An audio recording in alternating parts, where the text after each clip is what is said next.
नमस्कार, हनुमानगढ़ राजस्थान से मैं आनंद जैन आप सभी का श्रीदेवी क्लासेज यूट्यूब चैनल पर सीनियर सेकेंडरी भौतिकी हिंदी वीडियो लर्निंग क्लासेज में जुड़ने पर स्वागत करता हूं। आज हम विद्युत चुंबकत्व अध्याय में गतिमान आवेशों पर लगने वाले लोरेंट्ज फोर्स के बारे में जानेंगे और समझेंगे। एक साथ जब समरूप विद्युत क्षेत्र और समरूप चुंबकीय क्षेत्र में कोई गतिमान आवेश होता है तो उस पर दोनों विद्युत बल और चुंबकीय बल किस तरह से कार्यरत रहते हैं, दोनों की दिशाओं को समझकर ये भी जानेंगे वो व्यवस्था जो किसी खास वेग के कणों का चयन करती है वो किस तरह से कार्य करती है। परीक्षाओं में इस विषय पर आने वाले प्रश्न प्रारूपों को भी जानेंगे और संख्यात्मक प्रश्न करेंगे। समझते हैं गतिमान आवेश पे एक साथ विद्युत क्षेत्र और चुंबकीय क्षेत्र के कारण उत्पन्न लोरेंट्ज बल के बारे में शुरू करते हैं। एक गतिमान आवेशित कण पर एक साथ समरूप विद्युत क्षेत्र के बलों से और समरूप चुंबकीय क्षेत्र की उपस्थिति से उत्पन्न बलों के कारण जो सदिश योग से परिणामी बल बनता है उस परिणामी बल को हम लोरेंट्ज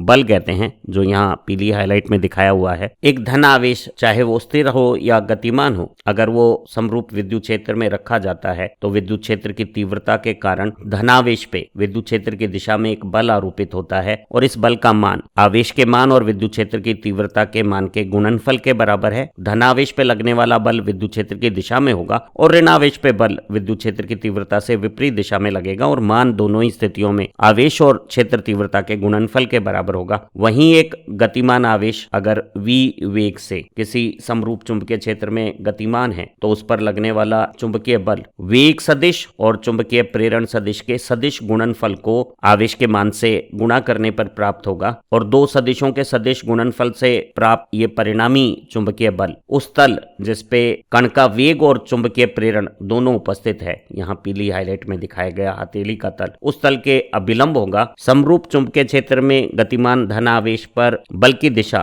v और b के तल के लंबवत सीधे हाथ के कॉर्कस्क्रू नियम से निकाली जा सकती है। अगर इस दिशा में चुंबकीय प्रेरण है और इस दिशा में वेग है तो इन दोनों के वेनिस तल के लंब दिशा में एक कॉर्क में स्क्रू की अक्ष को रख के स्क्रू को सदिश गुणनफल में पहले वेग सदिश से दूसरे चुंबकीय प्रेरण सदिश की तरफ न्यून कोण से यहाँ एंटी क्लॉकवाइज अगर घुमाया जावे तो स्क्रू का जो बढ़त है ऊपर की तरफ वो चुंबकीय बल की दिशा बताएगा। इसी दिशा को हम फ्लेमिंग के बाएं हाथ के नियम से भी निकाल सकते हैं। यदि बाएं हाथ का अंगूठा पहली अंगुली तर्जनी और मध्यमा को परस्पर लंबवत रख लिया जाए और ये तर्जनी कार्यरत चुंबकीय क्षेत्र की दिशा में हो और मध्यमा को धनावेश की गति की दिशा में कर लें तो v और b दोनों के तल के अभिलंब ये जो अंगूठा है वो दिशा गतिमान आवेश पर चुंबकीय क्षेत्र से लगने वाले बल की दिशा हो जाएगी, जो यहाँ ऊपर की दिशा में दिखाई जा रही है। एक गतिमान आवेश पर संयुक्त रूप से उपस्थित विद्युत क्षेत्र और चुंबकीय क्षेत्र से उत्पन्न परिणामी लोरेंट्ज बल को एक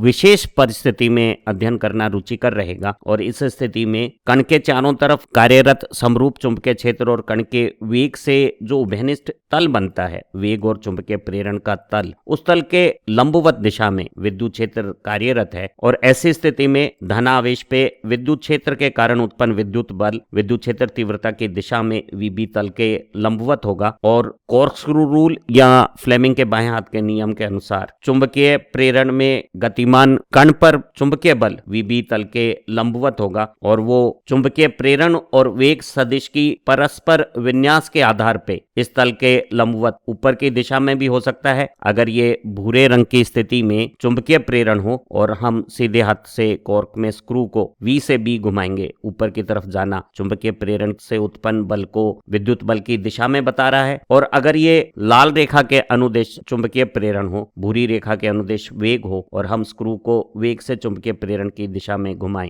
या फ्लेमिंग के लेफ्ट हैंड रूल का इस्तेमाल करें तो हम पाएंगे कि चुंबकीय बल की दिशा विद्युत बल के ठीक विपरीत आ जाएगी। अब एक ऐसी परिस्थिति हो सकती है जिसमें धनावेश के लिए वेग और चुंबकीय प्रेरण के तल के लंबवत कार्यरत विद्युत क्षेत्र का विद्युत बल और वेग और चुंबकीय प्रेरण के सदिश गुणनफल से उत्पन्न चुंबकीय बल परस्पर विपरीत दिशाओं में कार्यरत हैं और कोई एक ऐसी विशेष वेग की स्थिति हो सकती है जिसमें दोनों विपरीत दिशाओं में कार्यरत विद्युत बल QE और चुंबकीय बल QV क्रॉस B बराबर मान के विपरीत दिशाओं में होने पर परिणामी बल को शून्य बना देंगे और ऐसी स्थिति में आवेशित कण एक समान वेग से सरल रेखा पे गति करेगा क्योंकि कण पर लगने वाला परिणामी बल या त्वरण शून्य है। यहाँ इस विशेष परिस्थिति में गतिमान धनावेश का वेग कार्यरत समरूप चुंबकीय प्रेरण और लगाया गया समरूप विद्युत क्षेत्र तीनों परस्पर लंबवत हैं, जैसा कि चित्र में दिखाया गया है। और ऐसी स्थिति में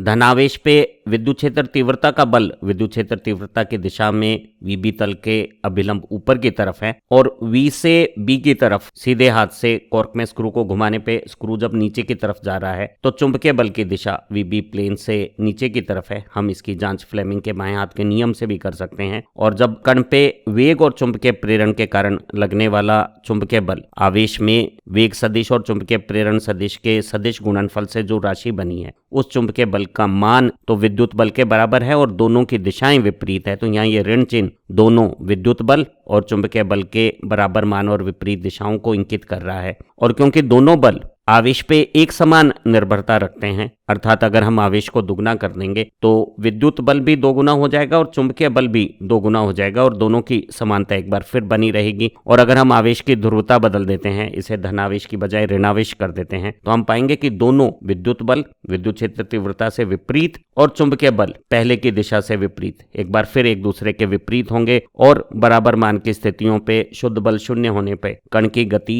एक समान वेग से सरल रेखा पे होगी। और ऐसी स्थिति में Q को अगर हम दोनों तरफ से काट दें तो हम पाएंगे कि विद्युत क्षेत्र की तीव्रता का मान वेग और चुंबकीय प्रेरण सदिश के सदिश गुणनफल के मान के ठीक विपरीत है, अर्थात विद्युत क्षेत्र की दिशा वेग और चुंबकीय प्रेरण सदिशों के सदिश गुणनफल के जो परिणामी सदिश की दिशा है जो VB तल के अभिलंब इस स्थिति में नीचे की तरफ है उसके ठीक विपरीत ऊपर की दिशा में होगी। और अगर V और B के बीच में कोण 90 डिग्री हो तो इन दोनों का सदिश गुणनफल का मान पहले सदिश का मान वेग, दूसरे सदिश चुंबकीय प्रेरण का मान और दोनों के बीच में कोण 90 डिग्री का साइन 90 रूप होगा। और साइन 90 का मान अधिकतम 1 होने पर हम पाएंगे कि इस विशेष परिस्थिति में जब एक कण दोनों विद्युत क्षेत्र और चुंबकीय क्षेत्र की उपस्थिति में बिना किसी शुद्ध बल के सरल रेखा में नियत वेग से गतिमान है तो विद्युत क्षेत्र की तीव्रता का मान कण के वेग मान और चुंबकीय प्रेरण के मान के गुणनफल मान के बराबर है। और इस रिलेशन से विद्युत क्षेत्र की तीव्रता, कण का वेग और चुंबकीय प्रेरण इन तीनों में से कोई दो मालूम है तो हम तीसरे की गणना कर सकते हैं। ये जो संबंध है विद्युत क्षेत्र की तीव्रता और चुंबकीय प्रेरण के बीच में, ये विद्युत और चुंबकीय राशियों के विमीय विश्लेषण के लिए भी बहुत उपयोगी है।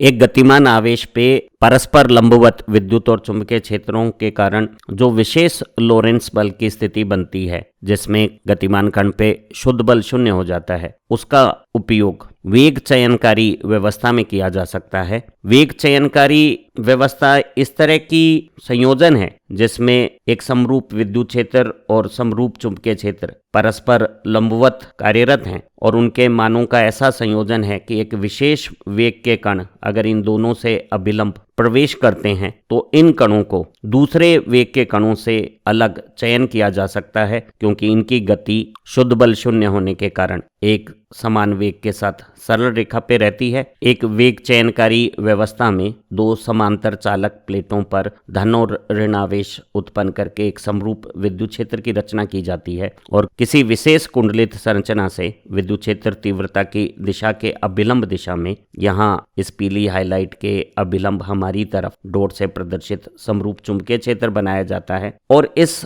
चयनकारी व्यवस्था में जिन कणों का हमें चयन करना है उन कणों का प्रारंभिक वेग भी, जैसे यहाँ काले तीर में दिखाया गया है, वो भी विद्युत क्षेत्र की तीव्रता और चुंबकीय प्रेरण की दिशा दोनों से अभिलंब होती है। अर्थात कण का प्रारंभिक वेग, विद्युत क्षेत्र की तीव्रता और चुंबकीय प्रेरण तीनों परस्पर तीन अभिलंब दिशाओं में कार्यरत हैं। गतिमान धनावेशित कण पर समरूप विद्युत क्षेत्र में लगने वाला विद्युत बल विद्युत क्षेत्र तीव्रता की दिशा में आवेश और तीव्रता के गुणनफल के बराबर होगा। वहीं यही गतिमान आवेश जो चुंबकीय प्रेरण के साथ अभिलंब दिशा में गतिमान है उस पर वेग और चुंबकीय प्रेरण का जो सदिश गुणनफल है उसका मान तो VB हो जाएगा और बल का मान QVB होगा। और इस गतिमान धनावेश पे अभिलंब चुंबकीय प्रेरण का चुंबकीय बल फ्लेमिंग के बाएं हाथ के नियम से जब निकालते हैं, अंगूठा, तर्जनी और मध्यमा परस्पर लंबवत हैं और यहाँ तर्जनी की दिशा में चुंबकीय प्रेरण की दिशा है, मध्यमा की दिशा में धनावेशित की गति है, तो ये मोटा अंगूठा यहाँ हरे तीर की दिशा में विद्युत क्षेत्र की तीव्रता से बनने वाले विद्युत बल के ठीक विपरीत कार्यरत है। और V और B क्योंकि अभिलंब हैं इसलिए इस चुंबकीय बल का मान QVB होगा। जो गतिमान कणों को एक विशेष वेग के साथ चयनकारी करने की जो व्यवस्था है, उसका जो मूल विचार है वो विद्युत क्षेत्र की मदद से विद्युत बल और चुंबकीय क्षेत्र की मदद से चुंबकीय बल को इस प्रकार उत्पन्न करना है कि ये दोनों बल, नीले तीर से दिखाया गया विद्युत बल विद्युत क्षेत्र की दिशा में और हरे तीर से दिखाया गया चुंबकीय बल चुंबकीय क्षेत्र और वेग के उभयनिष्ठ स्थल के अभिलंब दिशा में फ्लेमिंग के बाएं हाथ के नियमानुसार विद्युत बल के ठीक बराबर और विपरीत हो जाए। और ऐसी स्थिति में इस गतिमान कण पे शुद्ध बल दोनों बराबर और विपरीत बलों का सदिश योग 0 हो जाएगा और कण बिना किसी बल और त्वरण के एक सरल रेखा में नियत वेग से गति करेगा और ऐसे वेग वाले कणों का चयन ये व्यवस्था कर लेगी, क्योंकि इन दोनों बलों में से जो विद्युत बल है वो कण के वेग पे निर्भर नहीं करता और चुंबकीय बल कण के वेग पे निर्भर करता है। तो अगर कणों का वेग विद्युत क्षेत्र तीव्रता और चुंबकीय प्रेरण के मानों के अनुपात के अनुसार होगा, तब तो दोनों बल बराबर मान के कण को सीधी रेखा में गति कराएंगे। अन्यथा वेग इस विशिष्ट अनुपात से कम या ज्यादा होगा तो कण अपने मूल सरल रेखीय पथ से विचलन होकर रोक दिया जाएगा और एक विशेष वेग जो विद्युत क्षेत्र तीव्रता और चुंबकीय प्रेरण के अनुपात से निर्धारित हुआ है, उन कणों का ये व्यवस्था जिसमें विद्युत क्षेत्र की दिशा, चुंबकीय क्षेत्र की दिशा और कण का प्रारंभिक वेग तीनों 3 परस्पर अभिलंब दिशाओं में कार्यरत हैं। गतिमान धनावेशित कण की अपनी मूल गति दिशा में अविचलित सरल रेखीय गति के लिए जरूरी है कि विद्युत क्षेत्र की तीव्रता के कारण लगने वाला तीव्रता की दिशा का विद्युत बल QE चुंबकीय क्षेत्र के कारण गतिमान आवेश पे V और B के तल के अभिलंब लगने वाले चुंबकीय बल के मान में बराबर और दिशाओं में विपरीत हो जाए। और क्योंकि दोनों बलों की गणना कण के द्रव्यमान पे निर्भर नहीं करती, दोनों तरफ के विद्युत बल और चुंबकीय बल आवेश पे एक जैसी निर्भरता रखते हैं, तो हम पाते हैं कि विद्युत बल और चुंबकीय बलों की समानता से वो कण जिनके वेग का मान विद्युत क्षेत्र तीव्रता और चुंबकीय प्रेरण मान के अनुपात के बराबर है, उन कणों पर दोनों बल बराबर विपरीत शुद्ध बल 0 की स्थितियों पे अविचलित सरल रेखा में नियत वेग से गतियां होंगी और वो सामने जो द्वार है उनसे बाहर निकल के हमें चयन होकर प्राप्त हो जाएंगे। वहीं उन कणों की जिनका वेग इस विशिष्ट विद्युत क्षेत्र तीव्रता और चुंबकीय प्रेरण अनुपात से कम वेग है, उन पर लगने वाला चुंबकीय बल मान में कम हो जाएगा और विद्युत बल जो वेग पर निर्भर नहीं करता, पूर्व भांति अधिक मान का होने के कारण कण का पथ यहाँ काली रेखा के अनुदिश विचलित होके यहाँ रुकावट के द्वारा रोक लिया जाएगा। तो वो सभी कण जिनके वेग इस विशिष्ट मान से कम है वो ऊपर की दिशा में विचलित होके रोके जा रहे हैं। वहीं उन कणों का पथ जिनका वेग इस विशिष्ट अनुपात से अधिक मान का है, चुंबकीय बल का मान वेग अधिक होने से अधिक होने पर, परिणामी बल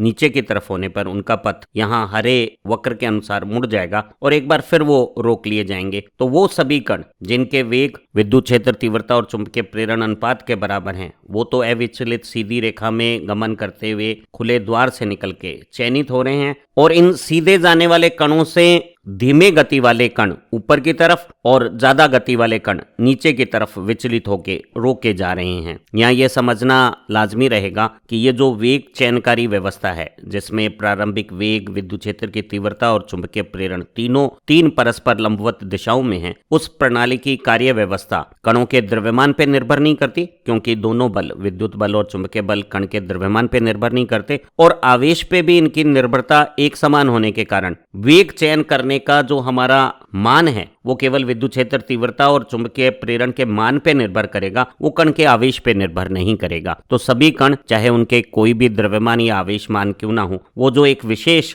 वेग रखते हैं विद्युत क्षेत्र तीव्रता और चुंबकीय प्रेरण के अनुपात के बराबर, वो तो सीधी रेखा में गमन करते हुए चयनित होंगे और शेष रोक लिए जाएंगे। 3 चयनित परीक्षा अनुरूप प्रारूपों में संख्यात्मक प्रश्नों का अभ्यास हमारी विषय समझ को बेहतर बनाएगा, उलझनों को दूर करेगा और परीक्षाओं में सफलताएं बनाएगा। इस पहले प्रश्न में दिया गया है कि 2 परस्पर अनुप्रस्थ एक दूसरे के अभिलंब विद्युत क्षेत्र जिसकी तीव्रता का मान 1500 वोल्ट प्रति मीटर है और चुंबकीय क्षेत्र जो 0.4 टेस्ला मान का है, एक दूसरे के अभिलंब कार्यरत हैं और इन दोनों के अभिलंब एक इलेक्ट्रॉन नियत एक समान वेग से, अर्थात उस पर 0 परिणामी बल है, उसके साथ सीधा चलता है। हमें उस इलेक्ट्रॉन का वेग ज्ञात करना है। तो हमें मालूम है कि कोई आवेशित कण अगर स्थिर वेग से इस तरह की वेग चयनकारी व्यवस्था में चल रहा है तो उस पर परिणामी बल शून्य है, अर्थात विद्युत बल और चुंबकीय बल विपरीत दिशाओं में बराबर मान के हैं, और एक इलेक्ट्रॉनिक आवेश पे विद्युत क्षेत्र तीव्रता का बल मान जो विद्युत क्षेत्र तीव्रता से विपरीत दिशा में लगेगा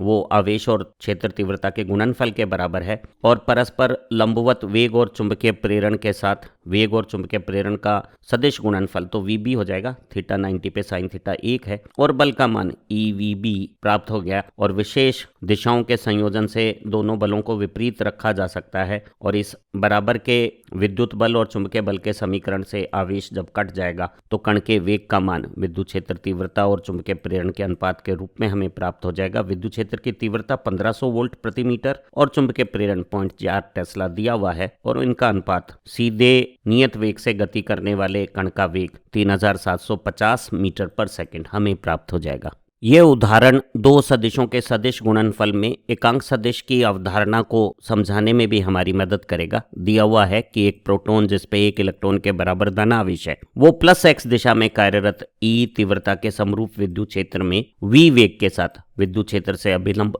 +z दिशा में गति कर रहा है। इस प्रोटॉन की अविक्षेपित सरल रेखीय गति के लिए चुंबकीय क्षेत्र का जो उपयुक्त मान और दिशा है उसे हमें ज्ञात करना है। तो हमें मालूम है वेग चयनकारी व्यवस्था में किसी भी आवेशित कण की अविचलित सरल रेखीय गति के लिए उस पर लगने वाला विद्युत बल और चुंबकीय बल एक दूसरे के बराबर और विपरीत होना चाहिए, और यहाँ धनावेशित प्रोटॉन जिसका इलेक्ट्रॉन आवेश के बराबर आवेश है उस पर विद्युत क्षेत्र तीव्रता के कारण लगने वाला बल तीव्रता की +x दिशा में यूनिट वेक्टर I कैप से दर्शाया जाएगा, और विद्युत बल की मान आवेश क्षेत्र तीव्रता के गुणा के बराबर और दिशा I कैप हो गई है। हमारा चुंबकीय बल मान में तो विद्युत बल के बराबर होना चाहिए, लेकिन उसकी दिशा विपरीत -I डायरेक्शन में होनी चाहिए, और एक धनावेश E मान का V वेग से अगर +z दिशा में जहां यूनिट वेक्टर k कैप है उस दिशा में गतिमान है तो उपयुक्त B चुंबकीय प्रेरण के साथ सदिश गुणनफल को आवेश मान से गुणा करने पर चुंबकीय बल आएगा, और हम कह सकते हैं प्रोटॉन की अविचलित गति के लिए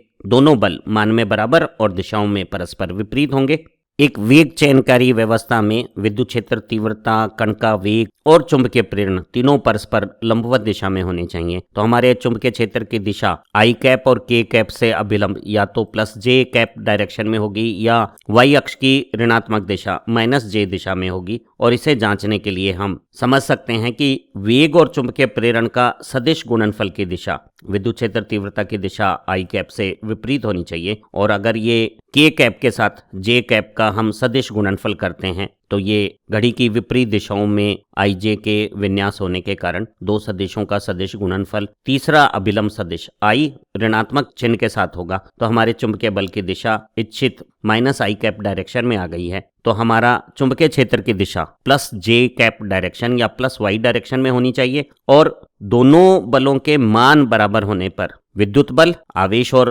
तीव्रता का गुणनफल और चुंबकीय बल आवेश वेग और चुंबकीय प्रेरण का गुणनफल मान में बराबर है। E का मान कट जाएगा और हमारे चुंबकीय प्रेरण का मान विद्युत क्षेत्र तीव्रता में वेग का भाग करने से आ जाएगा। अगर तीव्रता वोल्ट पर मीटर में और वेग मीटर पर सेकंड में है तो चुंबकीय प्रेरण E/V टेस्ला हमें प्राप्त हो जाएगा। इस कठिन प्रश्न का हल जटिल प्रतियोगी परीक्षा प्रश्नों को भी हल करना सहज बनाएगा। हमें दिया गया है कि एक समरूप चुंबकीय क्षेत्र का मान 0.75 टेस्ला है और इसके साथ अभिलंब एक समरूप स्थिर विद्युत क्षेत्र भी कार्यरत है जिसका मान 9 × 10⁵ वोल्ट प्रति मीटर है। अब इन दोनों परस्पर अभिलंब क्षेत्रों के बीच में अभिलंब स्थितियों पे ही एक संकीर्ण आवेशित कणों का पुंज भी गति करता है और इस आवेशित कणों के पुंज को 15 किलोवोल्ट के एक विद्युत विभवांतर से त्वरित करके इस वेग चयनकारी व्यवस्था में जहां परस्पर अभिलंब विद्युत और चुंबकीय क्षेत्र कार्यरत हैं उन दोनों के लंबवत दिशा में प्रवेश कराया गया है। और ये किरणें अगर अविचलित रहती है तो हमें इस एकल प्रजाति के 15 किलोवोल्ट के विद्युत विभवांतर से त्वरित कणों के प्रकृति के बारे में अनुमान लगाना है और ये भी बताना है कि हमारे ये उत्तर एक से अधिक रूप भी क्यों रख सकते हैं। तो हमें मालूम है कि एक वेग चयनकारी व्यवस्था में विद्युत क्षेत्र, चुंबकीय क्षेत्र और कण की गति जब परस्पर लंबवत एक विशेष व्यवस्था में होती हैं तो कण पर विद्युत और चुंबकीय बल बराबर और विपरीत मान के शून्य बल स्थितियां बनाते हैं और कण एक सरल रेखा में नियत वेग से गति करता है और वो नियत वेग विद्युत क्षेत्र तीव्रता और चुंबकीय प्रेरण के अनुपात के बराबर होगा। और यहाँ विद्युत क्षेत्र तीव्रता का मान 9 × 10⁵ वोल्ट पर मीटर और चुंबकीय प्रेरण का मान 0.75 बता रहा है कि कण का वेग 12 × 10⁵ मीटर प्रति सेकंड प्राप्त हो गया है। और इन सभी कणों का अगर आवेश Q है और द्रव्यमान m है, तो जब वो विद्युत विभवांतर में त्वरित होते हैं तो विद्युत विभवांतर आवेशित कणों पर जो कार्य करता है वही कणों की गतिज ऊर्जा 12mv² बन जाती है। तो कणों ने गतिज ऊर्जा विद्युत क्षेत्र के विभवांतर में त्वरित होकर पाई है। तो हम इस समीकरण से कणों के आवेश और द्रव्यमान का अनुपात निकाल सकते हैं, जो वेग के वर्ग में 2 गुना त्वरित विभवांतर का भाग देने से आएगा। कणों का वेग चयनकारी व्यवस्था के अनुसार 12 × 10⁵ मीटर पर सेकंड है, उसका वर्ग में 2 गुना त्वरित विभवांतर 15 किलोवोल्ट का अगर हम भाग दें और हल करें तो आवेश और द्रव्यमान का ये अनुपात, जिसे कण का विशिष्ट आवेश कहते हैं, उसका मान 4.8 × 10⁻7 कूलम्ब पर kg आया है। और अगर हम इस विशिष्ट आवेश की तुलना कुछ मूल कणों से करें तो हम पाते हैं कि ये जो विशिष्ट आवेश का मान है वो ड्यूट्रॉन के विशिष्ट आवेश के मान के बराबर है। ड्यूट्रॉन एक हाइड्रोजन का आइसोटोप है और उस नाभिक में एक प्रोटॉन का धनावेश और एक प्रोटॉन और न्यूट्रॉन, 2 कणों का 2 AMU द्रव्यमान है। तो 1 इलेक्ट्रॉन आवेश और 2 AMU द्रव्यमान का ये अनुपात 4.8 × 10⁻7 कूलम्ब पर kg है। अर्थात ये जो आवेशित कणों की प्रजाति है वो ड्यूट्रॉन हो सकती हैं, लेकिन इनके अलावा अल्फा कण, जिसमें 2 प्रोटॉन और 2 न्यूट्रॉन के कारण 2 इलेक्ट्रॉन का आवेश और 4 AMU द्रव्यमान है, वही अनुपात आ जाएगा जो ड्यूट्रॉन का है। या त्रिआयनित लिथियम को भी अगर हम देखें तो 3 इलेक्ट्रॉन का आवेश और 6 AMU द्रव्यमान, यही अनुपात बना देगा। तो ये जो विशिष्ट आवेश अनुपात है वो ड्यूट्रॉन, अल्फा और लिथियम त्रिआयनित तीनों का हो सकता है। तो ये कण अद्वितीय नहीं है, कोई भी एक रूप हो सकता है। उम्मीद है इस रोचक ज्ञानवर्धक वीडियो की मदद से लॉरेंट्ज बलों के बारे में आपकी समझ बेहतर बनी होगी और वेग चयनकारी व्यवस्था के बारे में भी आप अच्छी तरह से समझ गए होंगे। और हमारी परीक्षाओं में जो लॉरेंट्ज बलों पर आधारित संख्यात्मक प्रश्न आते हैं उन्हें भी अब आप हल कर पाएंगे। हमारी इसी प्लेलिस्ट की दूसरी सीखने की वीडियो भी इतनी ही लाभकारी हैं, जिन्हें आप अपने अध्ययन के साथ दोस्तों के साथ भी साझा कर सकते हैं। अगर आपको हमारी ऑनलाइन डाउट क्लियरिंग क्लासेस और डेडिकेटेड स्टडी नोट्स चाहिए तो चैनल की YouTube मेंबरशिप ज्वाइन करें। आप अच्छा पढ़ें, तरक्की करें। Have nice time. Thank you very much.